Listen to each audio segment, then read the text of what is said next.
Welcome back to the Point Guard Cast with your host Sean and Corey. I'm Corey. And I'm Sean. What's up, bro? How you been doing, man? I've been all right. Just busy. get ready to talk about some more basketball. Of course. It's been a little minute.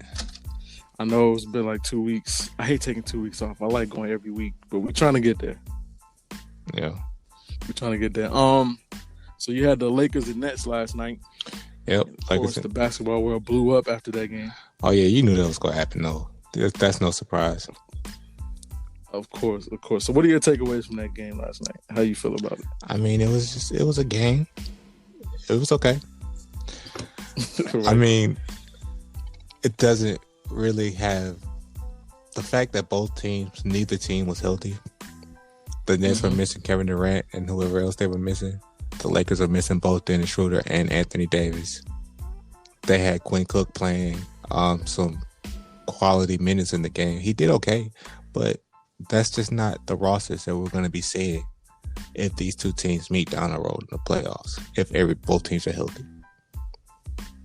That is very true. Okay. So, like, the Nets winning that game really had no it had no effect. I mean, it was kind of a nothing game. I mean, of course, social media is gonna make it a big deal, but whether the Lakers won or not, or the Nets won or not, it was kind of another regular game in the season to me. Okay. What do you think? I kind of agree with that. I think, no matter who won, it was going to be social media was going to blow up. Yeah, exactly. That was a given. We already knew that was going to happen. But what I will say was interesting, even with both teams having injuries, was the fact that the Nets were able to win.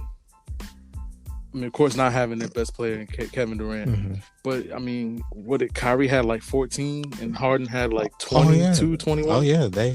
Their role players stepped up in a way that they probably won't be able to step up again. Not to that level that they did. That's my biggest thing. Like, that's the only thing I feel like a lot of people were sleeping on was the fact that they were able to win because their role players played so well last night. Yeah, Joe Harris and all and those boys. Joe hit what 6-7 threes last night. I think he did. He couldn't miss.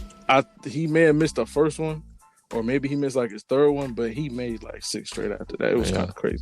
Yeah, Joe Harris did his thing. He couldn't miss yesterday. And on the flip side, the Lakers, their role players weren't doing that type of the same type of what you call it? What word am I looking for? They ain't bring the same energy. They didn't bring the same energy to the game as the Nets role players did, like they usually do.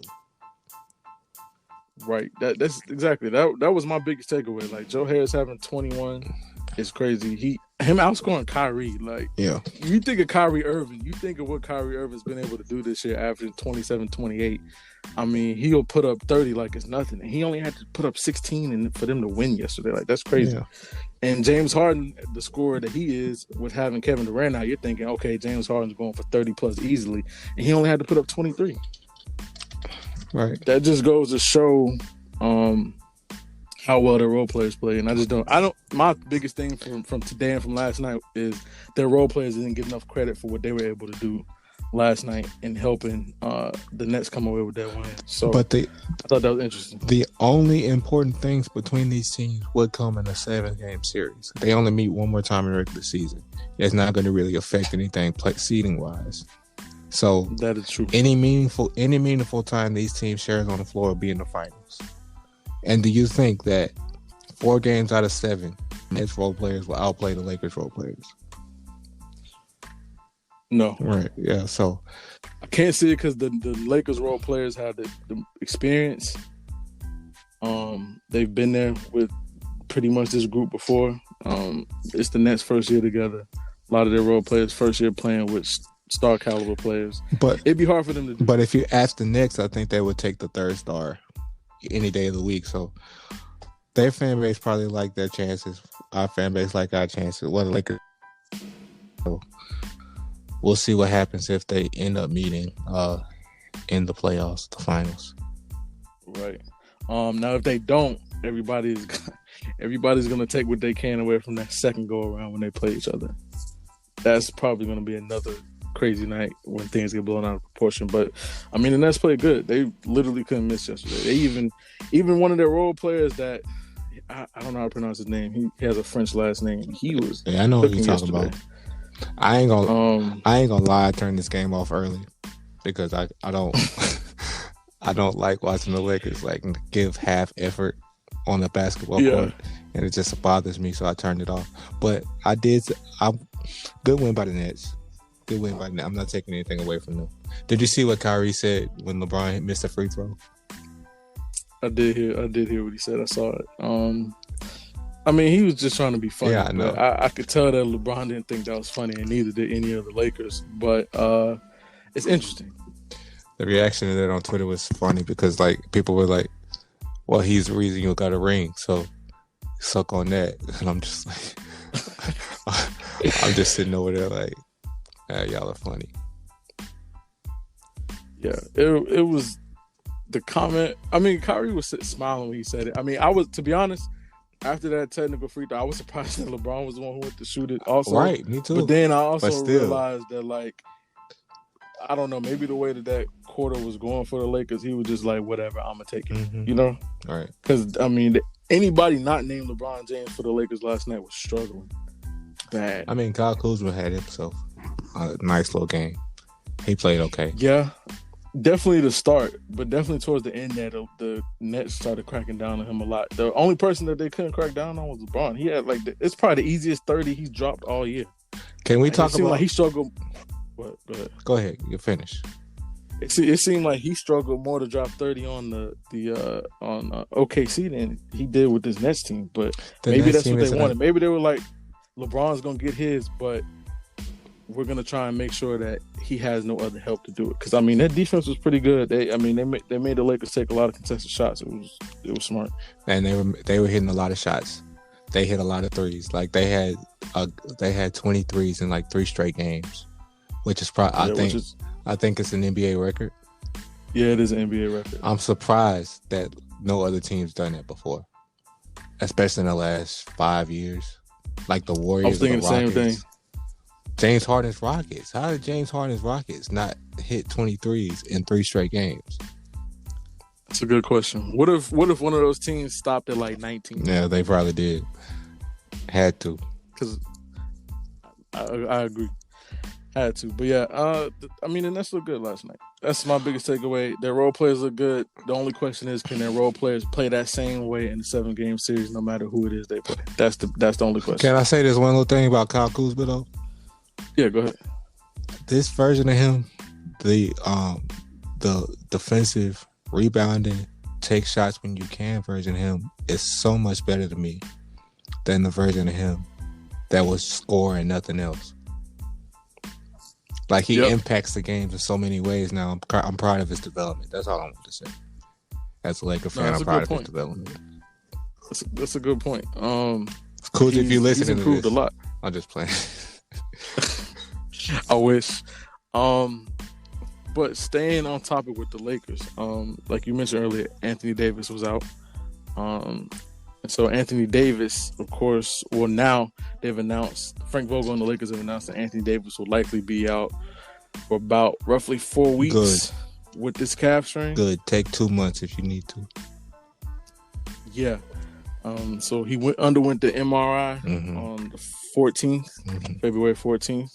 Of course, he got his Achilles looked at. There were no tears or anything like that, which is good. That would have ruined my season, man.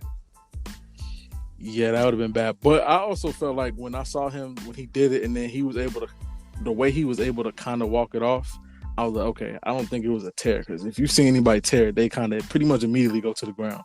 So when he didn't really go to the ground, Kobe, I was like, okay, I think he aggravated it, but I don't think it's an actual tear. That just had Kobe written all over it, though. He did it. He hit his 2 free throws, and he walked off and then played them. Yeah, that's true. So, but he also went down when he first did it, too, though. Who went down when he first did it? Oh, yeah, Kobe did. Yeah, remember right. He was driving. Yeah, he went down. Like, everybody that's torn their Achilles has immediately gone to the ground. That's the reason why I was he saying. Did. He did. Exactly. That's him, Brandon Jennings. Like, everybody who does it goes to the ground. Like, that's the first thing that happens. So that when he didn't do that, I was like, okay, pretty sure it's not a tear if he didn't immediately go to the ground after he kind of strained it. I was scared, dog. So, yeah, I mean, that's a serious injury. That's an injury that leaves you out for an entire year. There's no coming back any earlier from an injury like that. Yeah, that's the most dreaded photo in basketball, somebody holding their Achilles. Yeah, exactly. So now Anthony Davis is out for 4 weeks. The Lakers have 7 games left on the first half of this season schedule. You got AD averaging 22, 8 and 3. Do you know what the games are? No. I do know they have to play the Jazz in this stretch, though. We'll get more into them later. I just want to see what I think their record would be in these next 8 games. You can keep talking. I'm gonna look it up. So yeah, got Anthony Davis, a player like Anthony Davis, averaging 22, 8 and 3, which is good. Now that's technically below Anthony Davis's standards. Yeah, how well he's been playing the last few years. So it's kind of weird, but 22, 8 and 3 is still good though. Like it's not like the kid is falling all the way off. I just think with this shortest off season he's ever had, and trying to get back in the flow of things, coming off that high, winning a championship for the first time, had a couple of minor injuries, and now this calf strain. I just think that he's kind of been having to take things slow so far in this first half of the season. That's why I think his numbers are down. Yeah, man. That's just me personally. It's gonna be tough, man. There's 7 games. They got Miami coming up. They got Miami coming up tomorrow at Staples. Then they got Washington coming in on Monday. Then you go at Utah. Then you got Portland coming to Staples. Then you got Golden State coming to Staples, who we've already lost to. So that's no gimme. And Steph Curry's playing out of his mind and MVP candidate in his own right. Then you got Phoenix coming in, and then Sacramento. Okay. So if they show up to play and they take it seriously, I can see. Hold on, before you say how many you out of those 7, I think 6 of those, now 5 because they just had a home game last night. I think 5 out of those 7 are home games, at least for them. So do you think that gives them an advantage? That 5 out of the 7 left? Absolutely not, because they have a better road record than they do a home record this season. If you think about it, you're right. They are the best team on the road so far this season, which is weird. Yeah, you're right. So maybe not traveling will help a little bit, but in terms of just being in Staples Center, no, not really. Okay, but I like that. But of those 7 games, I think they can win without AD and giving at least a little bit of effort, which they probably won't though, because it's right there by the All-Star break. You think about top teams and how they play around All-Star break. I say 4-3, man. You say 4-3? Yeah, 4-3. I'll be fine with. Okay. So is that good or bad? Is that a good or a bad record in your eyes without Anthony Davis? Without Anthony Davis, is that a good or a bad record? I think that's a bad record if you're not like right here by the All-Star break. But it's a good record considering all the stuff we're gonna be going through around All-Star break, like players trying to rest and whatever during games. Right. And I'm pretty sure Schroeder's probably going to miss more games because he was out for a COVID protocol issue. Yeah, there's no telling how long that takes. Yep. So they might. I ain't even think about that. They might not even go 4-3 unless Alex Caruso can step up in that spot. So yeah, that's a good point. Who started for Schroeder last night? Good question. I wasn't even paying attention. I didn't even pay attention to who started in his place. It might have been Caruso, but regardless, he's probably going to miss some more because of COVID protocols. And I think I agree with you in the sense that, how about this? It's 4-3 without Anthony Davis for these last 7 games isn't bad if you're in the position the Lakers are in right now. Yeah. You're right. 2 seed. You're right. Having the second best record in basketball. And that's not bad. And coming off a championship. So, like, the most important thing is getting to the playoffs healthy. Right, exactly. Especially when you're trying to repeat. So, in my opinion, that's not bad. But how are other people going to take it? They're going to overreact to it if the Lakers do go 4-3 in these last 7 games before the All-Star break. But Yeah, they're the second best overall record, second seed in the West. I'll be honest with you. I They're don't even fine. think they're gonna go 4-3. I'd like for them to go 4-3, but I think they might beat Miami. I think Washington has a chance to stun them. Utah's playing out of their mind right now. Portland also is playing very well. Like I said, Golden State and Steph Curry, Phoenix and Sacramento. I think that obviously they can beat all of these teams, but right now I say 4-3. But I don't know if they're gonna go 4-3. I say they're probably shooting for 4-3, but they probably won't go 4-3. Okay, I respect that. I can kind of see that too.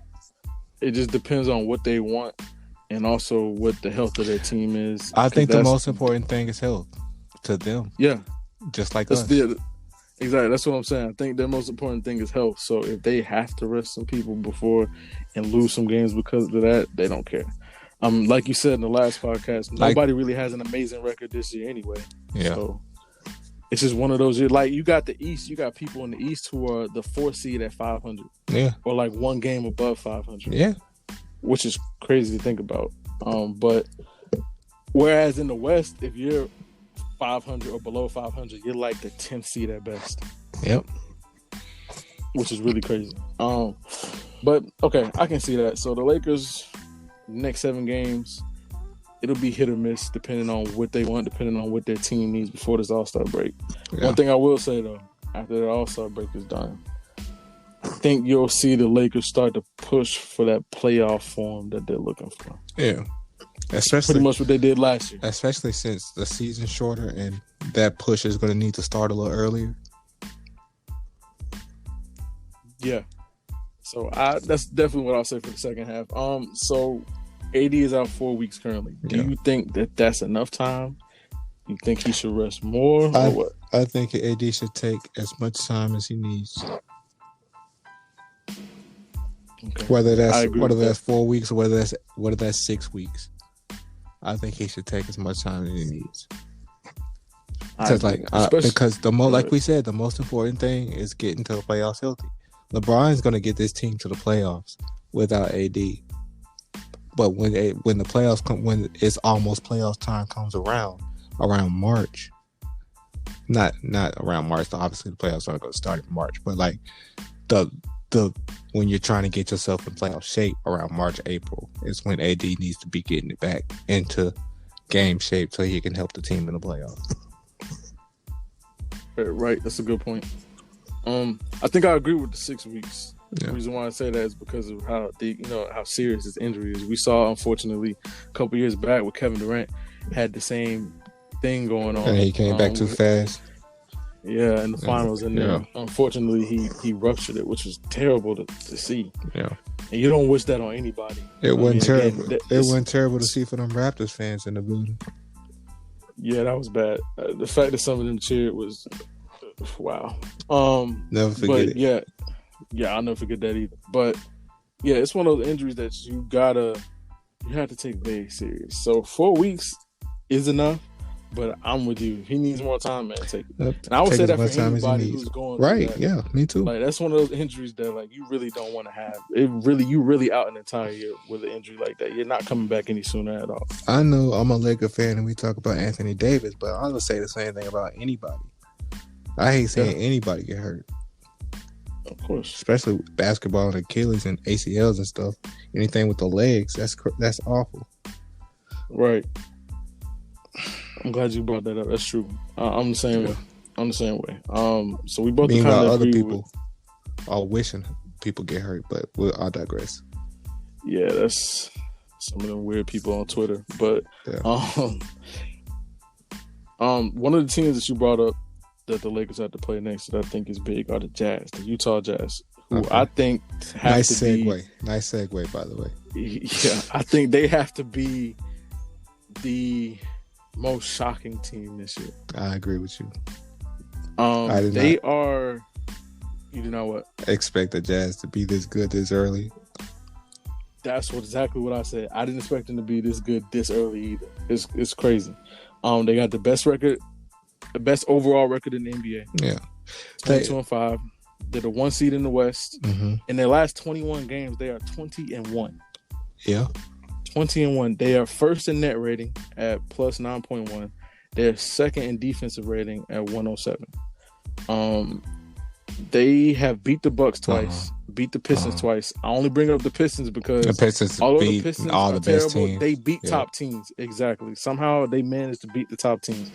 Beat the Nuggets once, beat the Warriors, beat the Pacers, beat the Celtics, beat the Heat, beat the Sixers, and beat the Clippers once all during that stretch. Now, I'm pretty sure they have to play the Clippers again coming up. Yeah.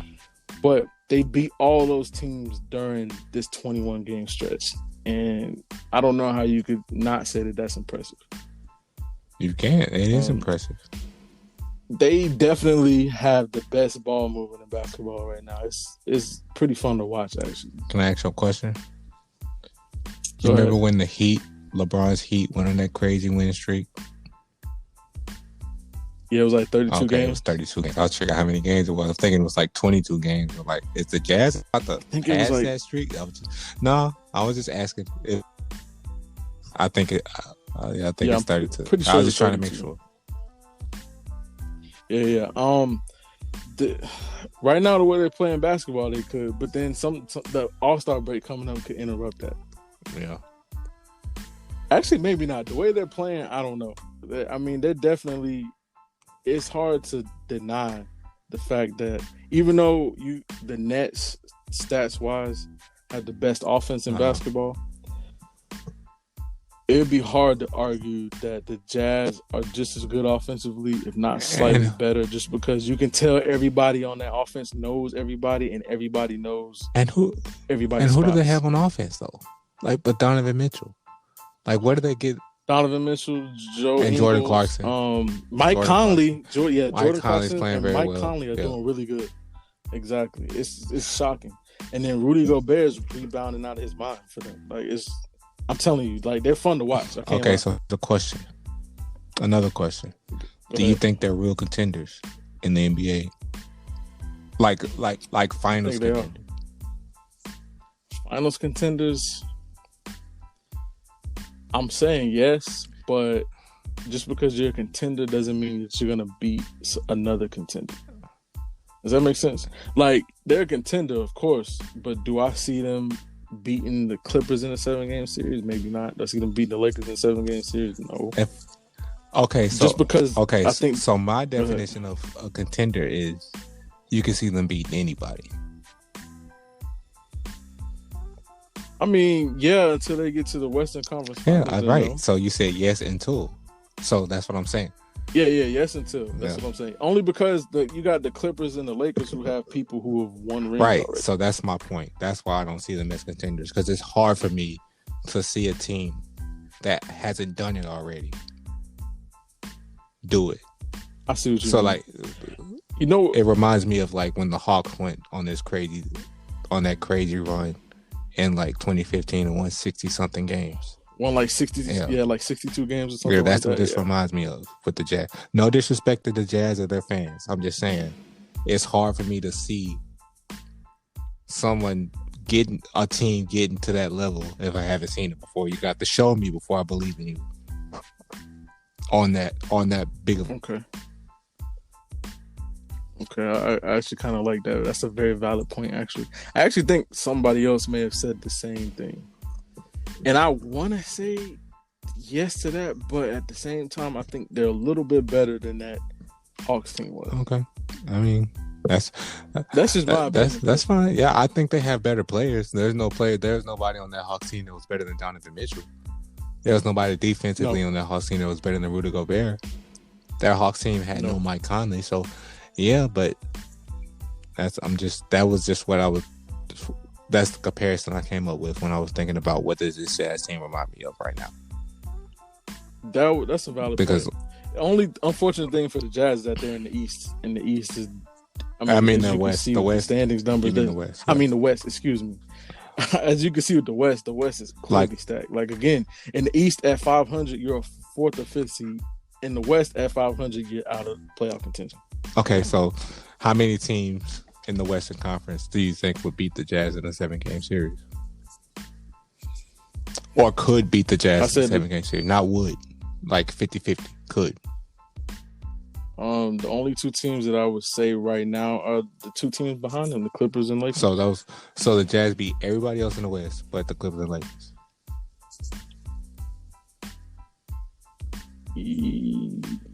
Yes. Okay. It's yes. Okay. The reason why I say that is because the Denver Nuggets right now aren't what they were last year in the regular season. All right. If the Denver Nuggets were half of what they were last year in the regular season, I would say no. I'll tell you right now, if the Utah Jazz get Steph Curry and the Golden State Warriors in the first round, the Warriors are going to the second round. It's hard to disagree with So, because again, now you have people on that team who are already right, been there. exactly. You got Steph, you got Draymond, they've been there already. Exactly. It's hard to disagree with that. I agree with you. I mean, that's all. That's a good point. Yeah. You're right. It's hard to go against people who have already been there. The Jazz don't have anybody who has been there already, so that's a good point. Yeah. Okay, outside of teams who have people who have already been there, they beat them. How about that? Okay. Does that make sense? Now I do think. Look, I had the same mindset the last couple of years with the Bucks. Like the Bucks, they're gonna have to show me. You're gonna have to show me before I believe in you as a real contender. Giannis can win all the MVPs he wants to, but before till he gets out of the second round, I can't believe that Giannis is one of those all-time great type of dudes. But that's what I'm. That's a valid point. It's hard to disagree with that. I kind of like that. I scratched that. I'll just say that it's hard for me to believe the Bucks as a real contender. I'm not going to do Giannis like that. It's hard for me to believe the Bucks as a real contender, and they're kind of proving. Never mind. Go ahead. With their record right now, yeah. So do you believe that right now? Now, I think a lot of people after last night are going to say the Nets are the best team in basketball, regardless of record, because I think they're 10-1 versus teams that are 500 or better. Mm-hmm. So I think everybody would. But they're also a lot of people would pick the Nets. But do you think that right now the Utah Jazz are the best team in basketball? The Utah Jazz are playing the best basketball in the NBA. Agreed. So, I mean, if that answers your question, then okay. Yeah.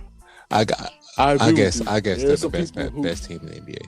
I guess if that was right as of right now, and for this first half of the season, I agree. Yeah. They are the best team in basketball. I don't know how you can deny it, but again, a lot of people are going to change their tone after the Nets beat the Lakers last night. So I just wanted to get your opinion on that. The Nets also lost. They're like 1-10 against like the Cavs and the Knicks and all the rest of the bottom of the Eastern Conference. Yes, they are. I mean, that's an exaggeration. That doesn't matter. That doesn't matter when you're 10-1 versus teams that are 500 or greater, and you just beat the Lakers. Yeah, I mean, you beat the Lakers without two starters, and okay, cool, good. Do your thing, Twitter. Do your thing. Do your thing, Stephen A. Smith. Do your thing. You saw what he said. That's how it always goes. That the Nets are now. Yeah, favorites. he feel like the last night proves that the Nets were the favorites. I mean, let them be favorites. That's right. Cool. Yeah. It's not like I really care about his opinion, but yeah, let them be favorites because Stephen A. picked them. Let them have that pressure. Yeah. But again, back to the Jazz. I am very impressed with what they've been able to do this season, especially in 21 games. Like going 20-1 in 21 games, and the teams that they've been able to beat, not once but twice. Mm-hmm.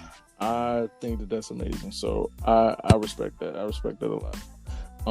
They right now definitely the best team in basketball in my opinion, and they're going to be the team to beat down the stretch. Now, what I think will be most interesting is what they do the second half of the season when some of these teams get to see them again. Like some of the teams have been able to see them already. Anybody no more.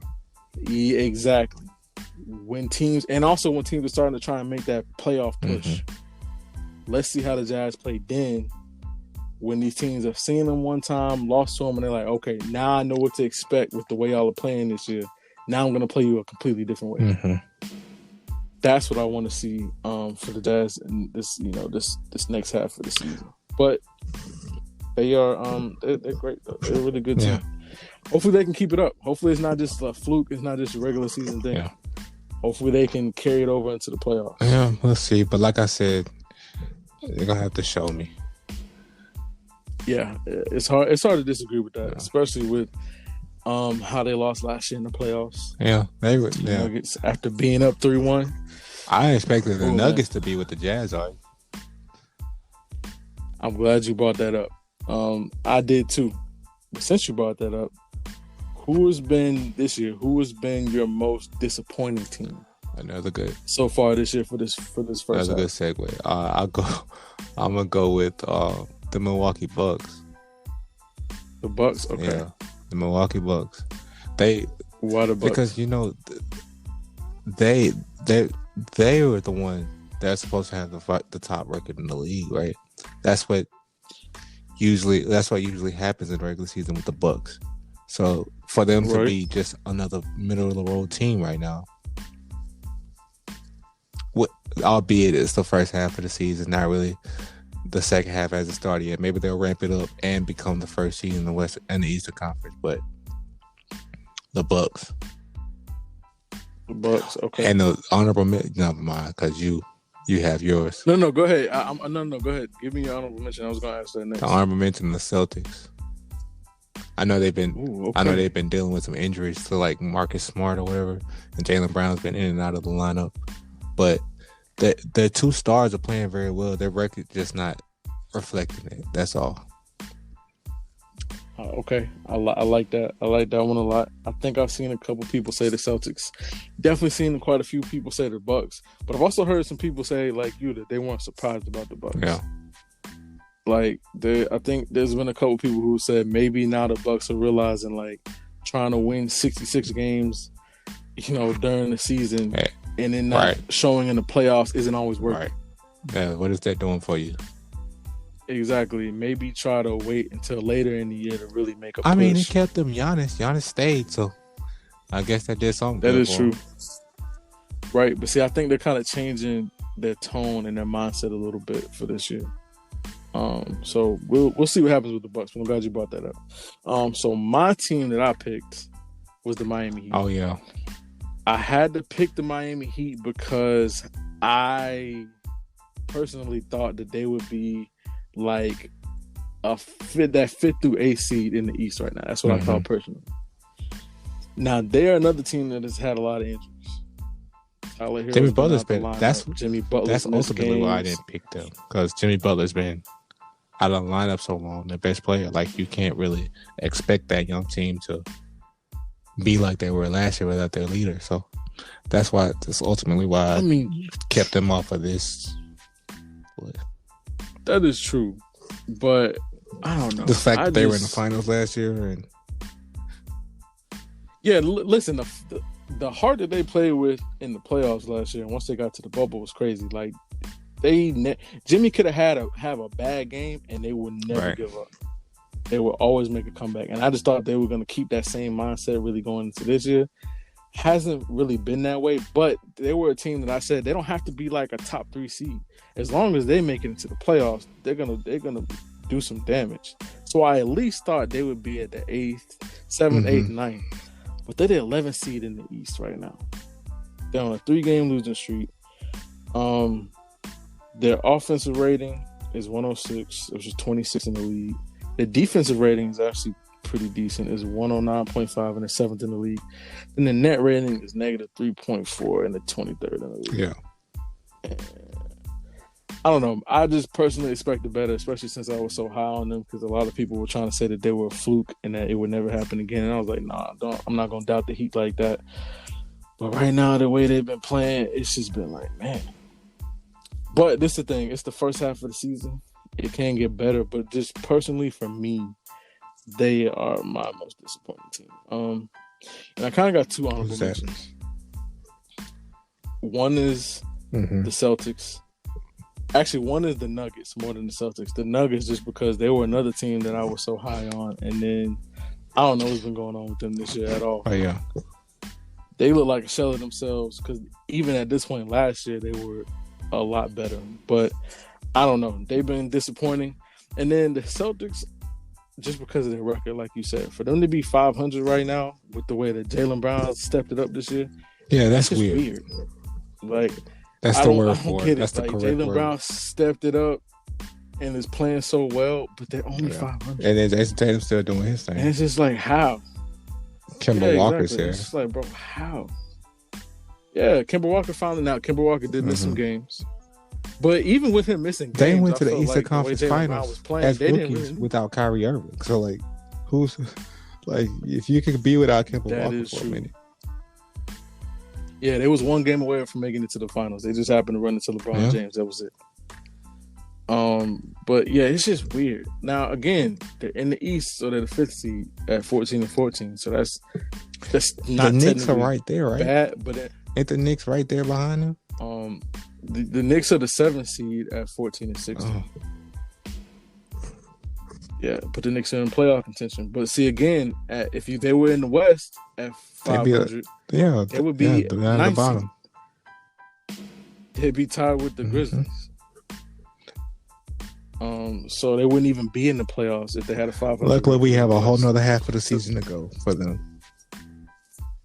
Yeah, for most of that's the biggest thing about the Heat. The Nuggets are going to be in the playoffs, but the Heat and the Celtics, they really got time to get it together. I mean, the Celtics are going to be in the playoffs too, regardless. But I'm just scared of the way they're playing. If that's gonna, even with Jaylen Brown stepping it up, it's just something about their offensive flow this year. It's just not as good as it was previously, or even their defense. Yeah, they lost to some bad teams. Like you said, they lost to the Pistons, I believe, twice. Yeah, but see, again, I cut teams some slack because the Pistons want to beat top teams for some reason. If you're not a top team, for some reason, they don't care. But if you're a decent team, they want to beat you, and then they find a way to beat you. It's weird. Yeah. Let's see who Detroit beat. Yeah, those are my teams. So the Heat got to be my number one, just because I just spoke so highly of them, especially coming into this year for what they did in the playoffs last year. So I just really expected them. Again, I wasn't expecting them to be a top seed or anything like that, because they're not one of those teams that they need to be. Because what were they last year? The 5th seed, right? Yeah, they were the 5th seed. I'm pretty sure they were the 5th seed. So, and nobody had them making it to the finals except their own fans. So I was like, listen, they could be an even lower seed going into this year, and I bet you they would still make the same noise that they made last year. Yeah, So I don't think I would have them on here if they were like 8th seed. Probably wouldn't have them on here because it's like, it is what it is. Listen, as long as they're still in playoff contention, I promise you they'll do some damage, but they're not. They're the 11th seed right now. But I do cut them some slack because, again, like you said, their main guy, Jimmy Butler, has missed a bunch of games. And so is other stars like Hero, Duncan. Like they've had injuries that have kind of, not even kind of, that have really messed them up this year. So I cut them some slack, but I just really hope they get better after the All-Star break, which I think they will. They'll get some better chemistry. I do want to say this though. Do you think that they regret not getting James Harden when they had the chance? You talking about Miami? Yeah, talking about the Heat. Because they had a chance to get him. What were they supposedly trading? I'm pretty sure it probably would have been Duncan and Hero would have probably been in that package. That's hard to say because I think Miami thinks that they're fine. I mean, they probably do, but would you think they would feel more comfortable if they had a James Harden? That's what you're saying? Yes. Yeah. I do. I think, but it just depends on what they would trade, what they would get back. You're probably right. Like Hero, Duncan Robinson, and some picks. Some picks, yeah. Yeah. That's what I'm feeling like they would have had to give for James. Yeah, Harden. Like you can have like anybody, like probably anybody but Bam and Jimmy, obviously. Yeah, exactly. That's my point. Anybody but Bam. Yeah, they probably could have managed that and gotten James Harden and probably been a little bit better. That's how I'm feeling too. That's why I'm like, dang. So now, with this first half of the season almost being over and you being an 11 seed and possibly getting worse. They probably looked at it like this is the group that went to the finals last year, but they didn't think about all the COVID stuff and the injury stuff with Jimmy Butler or whoever else was injured. That is true. Those are things that are hard to predict. So yeah. Okay, just want to get your take on that, because that's honestly a spot that I thought he might end up. Yeah, I thought too. I thought there was no way Houston was gonna trade James Harden without getting a star back, and I was like, okay, him and Jimmy Butler can make it work in Miami, maybe. But that didn't happen, and now it seems like, at least on Twitter, you can definitely tell there's some Heat fans that regret it. Right. So I just wanted to know if you felt like the Heat organization also regretted it. I don't know if they regret it, but they could have used them, obviously. I'll put it that way. Yeah, I mean, that's also easy to say now in the beginning of the season, and you know, they had Jimmy Butler out and they had those injury issues. So it's and like I said, now. They probably think they're fine, and they probably are fine. If we're honest, being honest, like they just need to get healthy. Like the Lakers need to get healthy. Like a lot of other teams need to get healthy. Brooklyn needs to get healthy. All these teams need to get healthy. Joel Embiid and his back problems that he didn't have before LeBron pushed him out, apparently. They need to get healthy. That is true. Okay. I can see that. But yeah, those are my teams. I think it's interesting that we both had the Celtics as honorable mention, though. Just because of their 500 record. That was something I would have. If you would have told me the Celtics would be 500 through 30 going games going into All-Star Weekend, I would say, yeah, you're stupid. There's no way. Yeah, I would have probably not believed you too. I was like, there's no way. But also, if you would have told me that you could be 500 and be a top 5 seed in the East, also didn't believe you. It doesn't, like, in the grand scheme of things, it doesn't even matter because they're still where they're in striking distance where they want to be. So. Exactly. That's the reason why it's hard. It's like you want to say you're disappointed because of the record, but then it's like, well, I mean, they're only like a 4 or 5 seed, so that's still good. Right. But it's not completely. And if you're not a 4 or like 5 seed, you're like Miami, and you're like a couple games out of it. Exactly. It's weird. The East is weird. I really didn't expect the East to be. I expected the East to be, I guess, a little tougher, maybe, or at least it seemed like it was going to start. How do we know that? The reason that everybody's cannibalizing themselves is it because of their tough. Oh, that's a good point. Like people say about the SEC, like we beat each other. We beat each other up. Okay, I would give you that, but I mean, I guess you could say that. But then the top 3 teams in the league are all in the West, well, record wise. Mm-hmm. You're right. The Jazz, the Lakers, and the Clippers. Yeah, you're right. I know. Technically, record-wise, those are the top 3 teams, and they're all the top 3 seeds in the West. Yeah. Who knows? Maybe I don't know. But it's interesting. It's an interesting development. Yeah, it's an interesting year. See how it plays especially, out. Yeah, I think the most interesting thing is how you can see with some players and some teams how not having a crowd still affects some of them the way it affected them in the bubble. That's what I think has been interesting, and I don't think anybody has really spoken on. And I think it's something that people won't bring up until playoff time, because the rate we're going, still probably not going to have anybody come playoff time either in the stands. But I think it's interesting to see how fans really affect the way certain people play and the way certain teams play. Mm-hmm. It's kind of affecting. Let's talk about this. I think if you're playing in an arena, if you're playing basketball with no fans, I think I like the bubble better as a viewer. Okay. Because it's just so weird to see empty arena seats. Okay. It's just it kind of takes me out of the whole experience. I just like the bubble better with no people. Okay. It just takes me out of some games sometimes. It takes me out of it sometimes. It's hard to disagree with that. I agree. The G League is still doing the bubble, so if you've ever seen any of their games, it looks kind of like how the NBA looked last year for the playoffs, and when they went to Disney.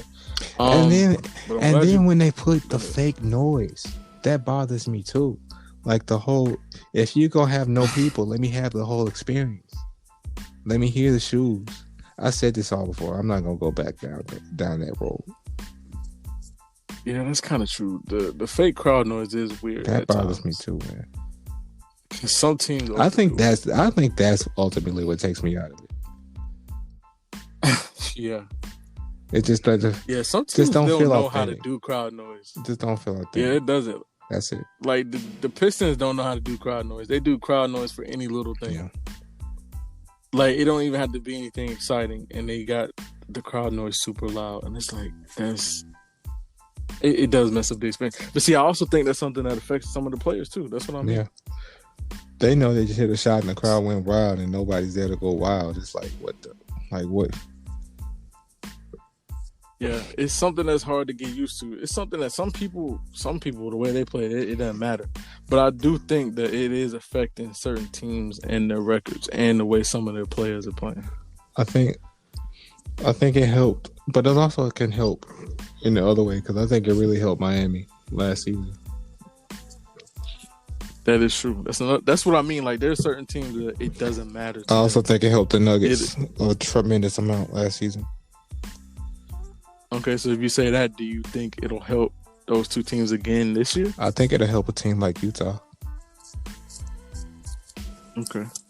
If they want to get to the Nuggets spot, I think if they continue to play like they're playing or a close level to what they're playing like, I think that once the playoffs come around and there are no fans, but never mind because they're still traveling. I don't know. Well, I think that Utah can be this year's Nuggets. Okay. That's interesting. I don't think they could be this year's Miami, but they could be this year's Nuggets. No, they can't be this year's Miami out east. I mean, out west. If they were in the East, they could. Yeah, I was about to say if they were in the East, they got a chance because really the only team in the East is the Nets. Clearly, yeah. Oh, that's definitely the best team in the East. How about that? Mm-hmm. They're not the only team in the East, but in my opinion, they're the best team in the East. Remember that was the Sixers? How could you not be with three? Sixers they have blown off some steam lately. Like they had a lot of momentum and they kind of lost it a little bit. Now you know what they're gonna equate that to. Joel Embiid's back. That he didn't hurt until LeBron pushed him. Apparently, yeah. So according to him, although he was out 2 days before with back pain. Yeah, but we won't get into that. But I think that will only work if they're in the East because, again, to me, as of right now, the only team that you got to get through in the East is the Nets, bro. It's like I like the 76ers. I predicted them to be the 1 seed in the East. You did predict them to be the 1 seed, didn't you? Yes, but these last few games, I don't know, they've been different. And I'm like, oh, y'all are losing a lot of steam for no reason. But we'll see what they do. But I still think the team to beat in the East definitely is the 76ers. The Nets. Yeah, I mean the Nets, excuse me. I said the 76ers. Yeah, definitely the Nets. Like the 76ers, what? Yeah. Yeah, no, the Nets to me are the team to beat. So this is my last question. Last thing. With you talking about rather having a bubble instead of having this fake crowd noise and COVID issues with like how that KD had that COVID issue a couple weeks ago where like he wasn't allowed to start, but then he played a little bit, but then he had to be benched and he had to leave the game. Yeah, that's stupid. Because of contact tracing. That's stupid. Like it's and then now it's stupid. Like you know how in football they would send 2 people out for the coin toss and no more, and then send 11 on 11 out to play football. So like how that's how dumb that is. Yeah, it's weird. But see, these are issues that they didn't have to face with a bubble. Yeah. Now the playoffs are going to start in the spring and summer. Some of these cities are major places that people go during the spring and summer. Do you think, with the issues they had so far in the winter, do you think if there is no bubble, they could have even more issues come playoff time? Yep. But then again, like vaccines are supposed to be coming, right? Right. But like you have people hesitant to get vaccines. I saw Woes tweet something about how players are hesitant to be a part of a vaccine awareness thing. Oh yeah, no players are gonna do that. Right. I'm just gonna let you know right now, none of them are gonna do that. Right. So so for the most part, vaccines are out of the question for some of these players. And if exactly. So yeah, I think that if they don't do a bubble, which they probably won't, I think they're gonna have COVID issues, more COVID issues. Okay. Probably not, maybe not more COVID issues than they've been having, but something similar to what they've been having. I don't see it changing. Like, how can you avoid it? Unless you did what worked last season. Yeah, you really can't. But see, that also puts them on the time crunch because remember, they're already on the time crunch because of the Olympics. Yeah. That's the reason why they can't go any further than July. That's the reason why they had to kind of condense the season and only make it 72 games because the Olympics is still happening. So if there's any delays come playoff time or even in the finals, they're kind of screwed. And if you think about it, like if they wanted to do a bubble for the playoffs, they could. Because how many teams did they send? They'll be sending less teams for playoffs to the bubble than they did previously last season. At the initial bubble startup. Yeah. Because they sent 22 teams. This year they'll be sending 16 playoff teams. If they were to do that, which I doubt they do. This is all just like no, I'm just asking. This is just speculation because we don't know. So, yes or no to a bubble from what you've seen so far this season? I would like it. Just so we can guarantee ourselves a health. I mean, I don't know. But then again, we also don't know how reliable these players are going to be again after being told to do the same thing last year. But then again, they won't be there as long. So I have no idea, man. Because how long was LeBron and the Lakers there in the bubble last season, from start to finish? 100 and something days. Yeah, it was 3 months. Right. So it was like it was either right at 3 months or a little over 3 months. Yeah. The playoffs will probably be a little less time than that. A little bit. So okay, that's true. So you're not sure. I'm not sure, but I saw it work. We all saw it work, and that's the only thing. That's the only thing we can do to guarantee that something can work. I'm not saying it will work again, but we can guarantee that it can work because it did. Okay. So. Okay, I respect that. Because I don't think they had one case of COVID in the bubble today. Maybe at the start they had 1 or 2 cases because people were coming in from other places. Right, but during the whole. But during the thing, they didn't have anybody. Yeah, no, because nobody was allowed in or out. So, no. And then anybody that tried to bring somebody in or that did something stupid ended up having to leave or be quarantined elsewhere and then come back. Daniel House. Is he even on the roster this year? I haven't heard his name at all. I'm pretty sure he's still with the Rockets, right? Yeah, I'm pretty sure he's still with the Rockets. I guess I just ain't seen much Rockets this season. Yeah, they're not doing too hot, but it's kind of expected. Their stars are coming off injuries. They'll get there. Yeah. Wait. Yeah, man. But yeah, I'm glad you gave me your opinion on that. I just wanted to know. I saw some people talking about it. There's some people saying that they do want a bubble just so that everything could be perfect, and then there are other people who are saying that they don't think certain players could go through that again, and that it'd be a lot like last year where you have people who don't want to be there, so they don't want to try, and it'd be a waste of a year, things like that. So I just wanted to get your opinion on it. Right, but that's all. I said all that, but at the same time, it's the only way we can guarantee that something can work. Because we've seen it work before. That's all I'm saying. If they pitch it to the players like that, maybe they can get them to buy in. But who knows? It'll be tough. We'll see. It'll be very tough. Yeah, that's months from now. They still got a lot of data to collect between now and then. They'll put something together. Like even if they don't do a bubble, because let's just say maybe they can't afford it. Like maybe the bubble costs way too much for the NBA, right? Maybe they have to make the COVID restrictions even tighter come playoff time. You talk about like the way they're doing it right now? I mean, yeah, but even tighter than that, maybe. Like to the point to where you won't even have to worry about any contact tracing outside of the NBA at all. So you're basically telling players they can't leave their house. They're basically putting players on house arrest. Something. I don't know. Right. That's the only way. I don't know what they're thinking. Right. Like we're either gonna. But then again, at the same time, if you take them to a bubble, that's the same thing as telling them to stay at home. So this COVID thing, man. Yeah, it disrupts a lot. I hate that we're still dealing with it. I wish we were past it already, but hopefully we'll find a way to get past it this year, so that way next year can be a complete normal year. Because even though we're not in a bubble this year, it's still really not a normal year. You can see it. Last year, I looked up the 1919 pandemic and saw how long it lasted, and I was just like, well, I was preparing myself, and it's coming to fruition.